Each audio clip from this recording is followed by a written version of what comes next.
Welcome to kritis gallery. இந்த வீடியோவில் எல்லோருக்குமே ரொம்ப பிடிச்சமான பீஸா எப்படி செய்கிறதுன்னு பார்க்கலாம். சுடுதண்ணி ஒரு டம்ளர் எடுத்துக்கோங்க, கை பொறுக்கிற அளவுக்கு இருக்கட்டும். இதில் ஈஸ்ட்டு 2 ஸ்பூன் போட்டு நல்லா மிக்ஸ் பண்ணி விட்டுடுங்க. ஆக்டிவேட் ஆகணும், 5 நிமிட்ஸ் இருக்கட்டும். 1/2 kg மைதா மாவு எடுத்துக்கோங்க, எந்த பிராண்டாக இருந்தாலும் ஓகே.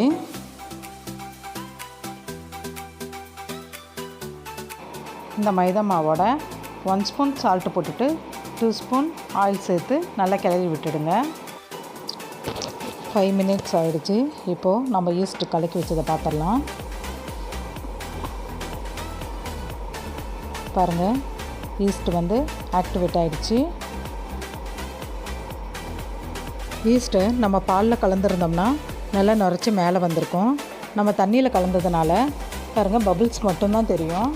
பபுள்ஸ் வந்ததை பார்த்தீங்கன்னாவே தெரியும் ஈஸ்ட் வந்து ஆக்டிவேட் ஆகிடுச்சின்னு. இப்போ இந்த ஈஸ்ட் ஆக்டிவேட் ஆனதை மாவில் கொஞ்சம் கொஞ்சமாக ஊற்றி பிசைஞ்சு ஆயில் தடவி வச்சுருங்க. 2 ஹவர்ஸ் ஊறட்டும்.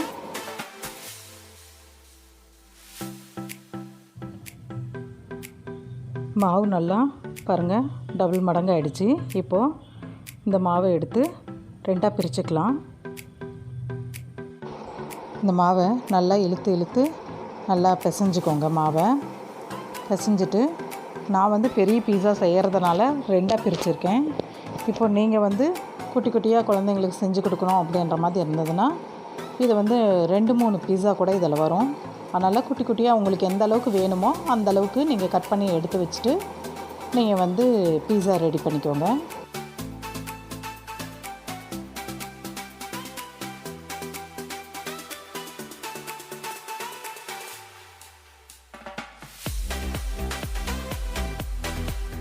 இந்த 1/2 கிலோ மாவை நான் வந்து பாதி மாவு மட்டும் நான் எடுத்துக்கிறேன் ஒரு பீஸாவுக்காக.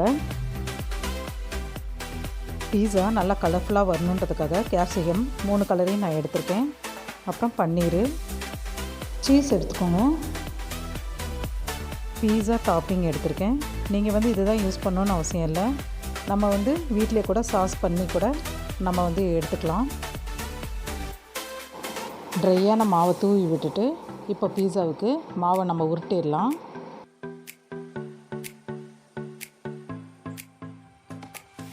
சப்பாத்திக்கு உருட்டுற மாதிரி உருட்டணுன்னு அவசியம் இல்லை. கொஞ்சம் நல்லா திக்காக ஒரு 1/2 இன்ச் அளவுக்கு திக்னஸ் இருக்கிற அளவுக்கு உருட்டினா போதும்.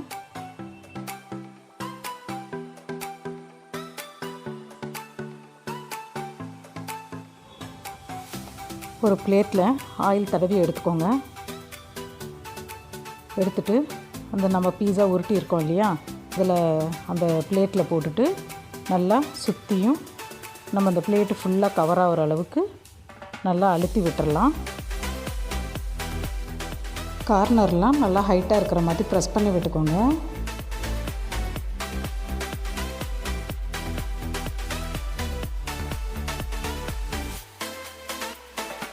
ஆனியன் இதெல்லாம் போடும்போது அது வெளியில் வராமல் இருக்கிறதுக்காக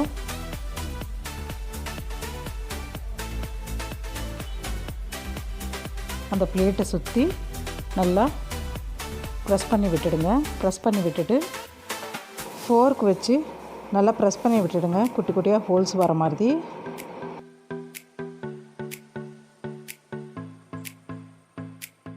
பீஸா சாஸ் வந்து 2 ஸ்பூன் போட்டுக்கோங்க. போட்டுட்டு நல்லா அந்த மாவு மேலே நல்லா ஸ்ப்ரெட் பண்ணி விட்டுருங்க.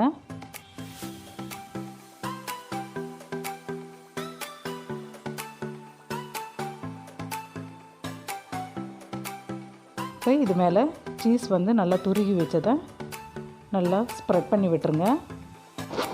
நம்ம இப்போ கட் பண்ணி வச்சுருக்க கேப்சிகம், பன்னீர் எல்லாத்தையும் இது மேலே 1 by 1 போட்டுடலாம்.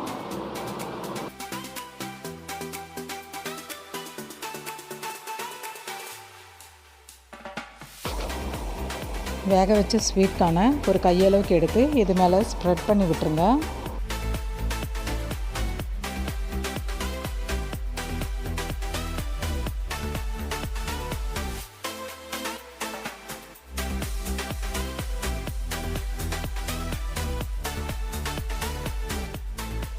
சீஸ் எடுத்து ஃப்ரீசரில் வச்சு ஒரு 1/2 hour கழித்து எடுத்துக்கோங்க. அப்போ தான் நம்ம திருகிறதுக்கு ஈஸியாக இருக்கும். திரும்பவும் ஒரு லேயர் சீஸ் போட்டுக்கோங்க. சாஸ் போட்ட உடனேயே ஆனியன் போட்டுட்டு அதுக்கு மேலே வந்து நீங்கள் மற்றதெல்லாம் போட்டுக்கோங்க.